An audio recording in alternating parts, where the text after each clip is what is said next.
मी सध्या नागपुरातील आदिवासी अप्पर आयुक्त कार्यालयामध्ये आहे आणि इथे आपण बघतो आहे की 10 दिवस आदिवासी विद्यार्थ्यांनी जे आहे आपल्या विविध मागण्यांना घेऊन आंदोलन केलं होतं। 10 दिवस आंदोलन चाललं, ते स्थगित झालं। वयाची अट जी आहे ती मान्य झाली होती आणि त्यानंतर हे आंदोलन स्थगित झालं। परंतु पुन्हा हे आंदोलन जे आहे सोमवारपासून सुरू झालेलं आहे। आज आंदोलनाचा दुसरा दिवस आहे। काय नेमकी आता मागणी आहे? आंदोलन स्थगित झालं होतं आणि पुन्हा आंदोलन करण्यात येत आहे। आंदोलन आमचं स्थगित नव्हतं झालं मॅडम, कारण की आम्ही आमचे आंदोलन आमच्या जिल्हा स्तरीय करत होतं, पण कुठेतरी आमच्या प्रश्नांकडे सरकार कडून दुर्लक्ष होत आहे। त्यामुळे आम्हाला पर्याय नसताना आम्हाला इथे येण्यात म्हणजे यावं लागलं आणि बरेचशा आमच्या मागण्या आहे जे आम्ही याच्या आधी पण मांडलेल्या आहेत। GR आम्हाला तो 5 ऑगस्टचा जो GR तो आम्हाला संपूर्ण रद्दच करायचा आहे। त्याच्यामध्ये भरपूर काही मागण्या आहे ज्या आमच्या हितासाठी नाही आहे, त्यासाठी आम्ही इथे आंदोलन सुरू ठेवलेल्या। नमस्ते मॅडम, मी राहुल येल्ले, जिल्हाध्यक्ष आदिवासी विद्यार्थी संघ गोंदिया। आताच काही सेकंदाच्या आधी एक बातमी आली की जी वयाची अट होती ती रद्द झालेली आहे, परंतु आमची ती एकच मागणी नाही तर आमच्या जेमतेम 29 मागण्या आहेत। त्या 5 ऑगस्टच्या जो 2026च्या जो आदिवासींसाठी जो नवीन GR निघालेला आहे तर तो संपूर्ण GR जो आहे तो रद्दच झाला पाहिजे। आणि दुसरी मागणी अशी आहे की जो आश्रमशाळेमध्ये जो जप्तालाई आश्रमशाळेमध्ये जो गैरप्रकार जो घडलेला आहे, 3 विद्यार्थिनींचा जो मृत्यू झालेला आहे, तर त्या विद्यार्थिनींना कुठेतरी आर्थिक सहाय्य म्हणून 1 कोटीची मदत देण्यात यावी। आणि बाकीच्या ज्या मागण्या आहेत आमच्या आर्थिक, सामाजिक आणि ज्याही काही मागण्या असतील त्या जोपर्यंत पूर्ण होत नाही, आश्रमशाळेमध्ये जेमतेम 2 वर्षामध्ये 584 विद्यार्थ्यांचा मृत्यू झाला आणि त्या 584 विद्यार्थ्यांना जे मृत्यू झाला त्यांना कुठलाही न्याय मिळाला नाही। आणि त्या विद्यार्थ्यांना जोपर्यंत न्याय मिळत नाही किंवा आमच्या सामाजिक वसतिगृहांच्या किंवा आश्रमशाळांच्या विद्यार्थ्यांना जोपर्यंत न्याय मिळत नाही, इथे बसलेल्या संपूर्ण विद्यार्थ्यांच्या आमच्या समस्या जोपर्यंत मागण्या पूर्ण होत नाही आणि आदिवासी मंत्री अशोक उईके जोपर्यंत राजीनामा देणार नाही तोपर्यंत आम्ही या ठिकाणी असेच ठामपणे बसून राहू। म्हणजे राजीनाम्याची पण मागणी होते, आदिवासी जे मंत्री आहेत त्यांच्या राजीनाम्याची मागणी आहे आणि आणखीन 29 मागण्या, अशा सर्व मागण्या जे जोपर्यंत पूर्ण होत नाही तोपर्यंत आता हे आंदोलन सुरू राहणार आहे का? आणि जी वयाची अट आहे त्याची मागणी तुमची पूर्ण झालेली आहे का? काय आता किती दिवस आंदोलन?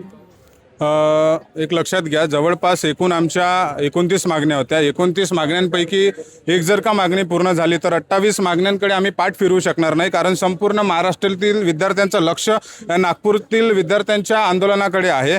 जवळपास आदिवासी विकास मंत्री जे आहे कुठंतरी यांच्या कार्यकाळामध्ये जवळपास आश्रमशाळेतील 584 विद्यार्थ्यांचा बळी जातो। पालक फक्त आश्रमशाळेमध्ये शिक्षण घेण्यासाठी पाठवतो, परंतु यांनी जे शिक्षण केंद्र आहे यांनी मृत्यू केंद्र बनवून ठेवलेले आहे। यांनी फक्त GR पुरता मर्यादित असलेला विषय समजू नये, कारण हे आदिवासी विकास मंत्री कुठेतरी आदिवासी विद्यार्थ्यांचं आंदोलन दाबण्याचा प्रयत्न करत आहे। काल परवा नागपूरमधील आंदोलन स्थगित झालं असं मंत्री महोदयांनी जाहीर केलं होतं, परंतु त्याच्या दुसऱ्याच दिवशी त्या विद्यार्थी प्रतिनिधीचं स्टेटमेंट आलं की आमच्यावर कुठेतरी शासन आणि प्रशासनाचा दबाव टाकण्यात आला होता। हे अतिशय चुकीचं आहे आणि आम्ही मंत्री महोदयांचा अशा पद्धतीचा दबाव खपवून घेणार नाही। आणि आदिवासी विद्यार्थ्यांच्या शैक्षणिक, सामाजिक, सांस्कृतिक सुरक्षा अधिनियम जोपर्यंत पारित होणार नाही, आमच्या सुरक्षेची हमी हे विभाग घेणार नाही, मुख्यमंत्री घेणार नाही, तोपर्यंत आम्ही आंदोलन कायम ठेवू। जवळपास 12,500ची अधिसंख्य पदभरती असो की बिंदू नामावलीचा विषय असो, जोपर्यंत आमच्या संपूर्ण मागण्या पूर्ण होणार नाही तोपर्यंत आम्ही आंदोलन कंटिन्यू करू आणि महाराष्ट्रातल्या संपूर्ण आंदोलक विद्यार्थ्यांशी समन्वय साधूनच आम्ही अंतिम निर्णय घेऊ। धन्यवाद। मला सांगा, तुम्ही आता सांगितलं की दबाव आणण्यात आला होता म्हणून मग हे आंदोलन स्थगित झालं होतं, पण पुन्हा आता आंदोलन सुरू झालंय, कशा प्रकारचा दबाव होता? ते तर मला माहिती नाही, कारण आमचा इथल्या विद्यार्थ्यांशी समन्वय झालेला नव्हता, परंतु कुठेतरी हे मैदान जे होतं, जे लढाऊ मैदान होतं, ते लढाऊ मैदान कमी झाल्यासारखं आम्हाला जाणवलंय। आणि 10 दिवसापासून आम्ही प्रत्येक जिल्ह्यामध्ये आंदोलन करत असताना शासन किंवा प्रशासनाकडून आमच्या प्रती तरी सकारात्मक बदलाव आम्हाला दिसला नाही, म्हणून आम्ही भंडारा असो, गोंदिया असो आणि वर्धा असो या तिन्ही जिल्ह्यातले विद्यार्थी विभागीय स्तरावर आलो आणि आमच्या मागण्या ज्या आहे या आयुक्त मॅडमच्या माध्यमातून शासनाकडे पोहोचवण्याचा प्रयत्न करण्यासाठी आम्ही इथं बसलो। परंतु ज्या दिवशी आम्ही काल इथे आलो, कुठेतरी आमचा आवाज दाबण्याचा आणि दडपण्याचा प्रयत्न केला। 5 ऑगस्टमध्ये परिशिष्ट ड क्रमांक 22 मध्ये म्हटलं होतं की तुम्हाला कोणत्याही पद्धतीचे आंदोलन करता येणार नाही, तुम्हाला प्रसार माध्यमांपुढे तक्रार करता येणार नाही। कुठेतरी भलाई 14 तारखेला ते शिथिल करण्यात आलं, परंतु कालच्या यांच्या वागण्यावरून असं वाटत होतं शिथिल केलं, परंतु अंमलबजावणी हे प्रशासन आताही करून राहिलं। म्हणून यांच्या चुकीच्या धोरणाच्या विरोधात आम्ही नक्कीच आंदोलन करू आणि आंदोलन कायम ठेवू। कोणी लोकप्रतिनिधींची तुमची आता चर्चा झाली आहे का कालपासून? सध्या तरी कोणत्याही लोकप्रतिनिधींशी आमची चर्चा झालेली नाही आहे. बरं, एक मागणी आता पूर्ण झाली आहे, 28 मागण्या बाकी आहेत. काय भूमिका असेल? जर का शांततेने ऐकून घेण्याचं जर का या शासन आणि प्रशासनाने जर का प्रयत्न केला नाही किंवा समजदारीने आमच्या मागण्या जर का समजून घेतल्या नाही तर नक्कीच आमचे पालक सामाजिक संघटनांच्या माध्यमातून या आंदोलनात तीव्र करण्याचा प्रयत्न करतील. नमस्कार, मी नरेश नेताम, भंडारा जिल्हाध्यक्ष आदिवासी विद्यार्थी संघटना भंडारा. आम्ही इथं भंडारा जिल्हा आणि वर्धा आणि गोंदिया इथले मुलं मुली इथं उपस्थित आहो. आमच्या 29 मागण्या घेऊन सनी. आता आत्रम सरांनी सांगितलं आहे की बिंदू नामावली जो 2 नंबरवर होता ते आता 8 नंबरवर आला आहे.